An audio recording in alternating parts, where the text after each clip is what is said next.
Welcome to another episode of the BeamG podcast. Today, 5 ways to cut your story down to size. What do you do if your story is simply too long? How do you shorten a manuscript or screenplay? We've talked elsewhere about how certain media determine how long the story is that's presented in them. So a film might be 2 hours long, give or take, and a novel have so many pages compared to a novella or a short story. Well, whichever is your medium, I have 5 suggestions to help you cut your story down to size. Now, an author we know was offered a contract for her novel on the condition that she reduce the length from 600 manuscript pages down to 450. So a whole quarter had to go. Most manuscripts can do with a little pruning, but shortening the text by a whole quarter is a tall order. So here's the advice that I was able to give her. 1. Remove backstory. Many authors tend to tell too much about their heroine's origins or childhood in the first couple of chapters. They think that the readers need to know where the character comes from or how the protagonist grew up in order to understand her properly. Actually, this is a fallacy. It can be counterproductive to explain too much about a main character for 2 reasons. Because making the character's background specific removes the chance for the readers to identify with that character. An everyman type of character, someone blank, at least initially, can make it easier for the readers to put themselves in their shoes. And secondly, because readers like mystery. The audience does not want to be spoon-fed, but likes to work things out for themselves. Characters that do strange things are fascinating, and the things they do appear strange mostly because we don't, yet, understand their motivations. If we know everything already, understand their conscious and subconscious desires and needs, then that explains everything they do before they even do it, so there is less chance for them to surprise us. So keep that kind of backstory to a minimum, and consider imparting the truly relevant aspects of backstory not at the beginning of the narrative, but in the second half. A good way to keep the backstory short and fresh might be to use a dialogue scene after the midpoint of your story in which the character reveals the most relevant part of their backstory to another character, as well as the audience, of course. A campfire scene might be a good place for this kind of thing. In fact, it doesn't even have to be the protagonist talking about his or her own backstory.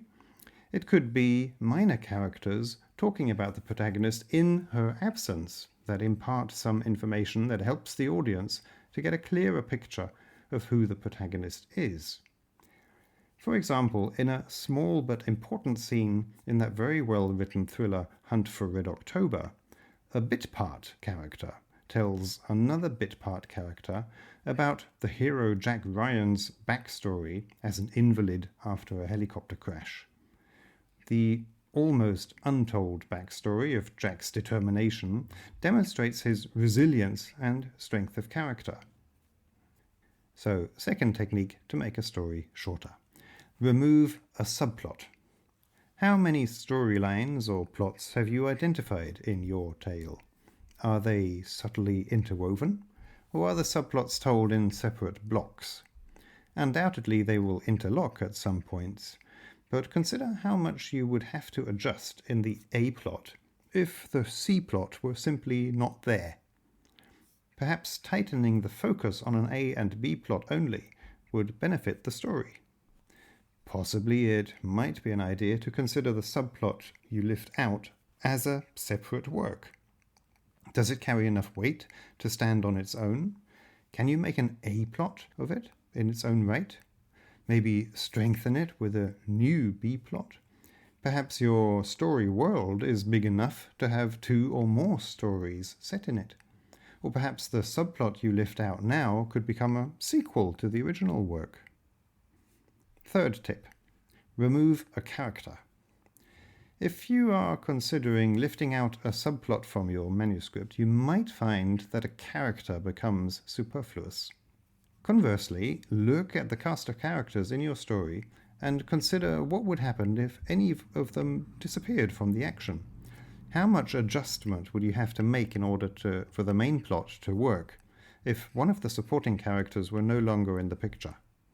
Is there one lesser character who is not so very necessary? If so, consider taking them out of the equation. Again, as with the subplots, your story world may be interesting enough to warrant giving this character their own work, making them the hero of their own tale. This separate novel or film could be a spin-off, a sequel, or even the same events recounted from a different point of view. Another technique is to conflate two or more characters into just one. This is particularly common in adaptations, for example, of long novels into a movie, or of historical material into a novel or film. If many different influences are at work upon a protagonist, consider paring down these many smaller roles into one character who provides the stimuli that in the source work was provided by many. Fourth tip, remove the prologue. If you have a big prologue section, consider cutting it completely. The director's cut of Aliens by James Cameron featured a long introductory section about what happened to the settlers on a planet. Then the story itself starts, featuring the heroine being called to investigate why there has been no word from these settlers on this planet for a long time. In the initial movie release, the entire introduction was simply left out, and the movie-going experience was all the better for it. Another example, William Friedkin had two massively successful and genre-changing films, The Exorcist and The French Connection, under his belt when he made Sorcerer, the story of 4 outcasts stuck in remote Colombia. One reason the film flopped at the box office was the long prologue section, which introduced the 4 major characters, showing the audience the reasons why they fled to the Colombian backwaters. The film works just as well if you begin watching after the prologue. You don't really need to know where the 4 men came from or why they were outcasts in Colombia in order to follow them on their exciting and deadly journey. Fifth and last tip, remove description. Modern novels are very fast-paced compared to 20th or even 19th century fiction. Chapters are shorter, scene breaks come more quickly, both to allow bite-sized reading. Another way to achieve a faster pace is to pare down descriptions to a bare minimum.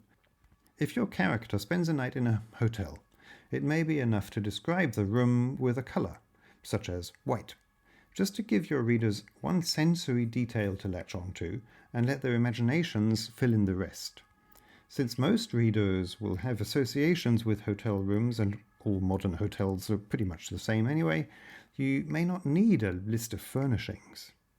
It's a little like the development of film editing. When film was a new medium, you couldn't cut from a guy having his breakfast to the same guy in the office later. The audience would not understand how he got from A to B. Nowadays, the language of film is so ingrained in people's visual acuity that they are able to fill in such gaps easily. And the same can be said of most ordinary phenomena such as hotel rooms or trees or clothes. One precisely chosen word can do the job of a sentence or even a whole paragraph, with the result that the pace picks up and the text gets shorter. Now, of course, we're not suggesting that this kind of writing is better than Dickens or other masters of description.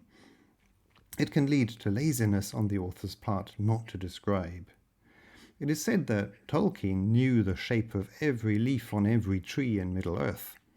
Even if you describe less detail in your story world, that doesn't mean you don't need to know your world well. Consider yourself a guide. Though you may not intend to discuss the shape of leaves on a particular tree, your knowledge of the shape of that leaf may become useful at some point. If you know it, your audience will feel it and be more convinced by the world you show them as you lead them through the story. So that's the 5 tips. As to how long it takes to finish a story, well, that's another question entirely. That's it for today. Thank you very much for listening, and hear you next time. Bye.